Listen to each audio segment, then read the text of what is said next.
Alright, magandang araw sa inyong lahat. Andito tayo ngayon sa Banyadero, Tanawan. Ayan o, Banyadero. Andito tayo ngayon. Dito yung second destination ng Batangas Loop. Ayan o, kung makikita nyo, tabi siya ng lawa ng dagat. Ayan o, kitang kita yung Bulkan Taal.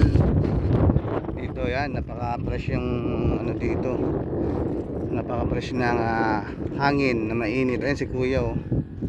Ayun, ito malalim yun oh.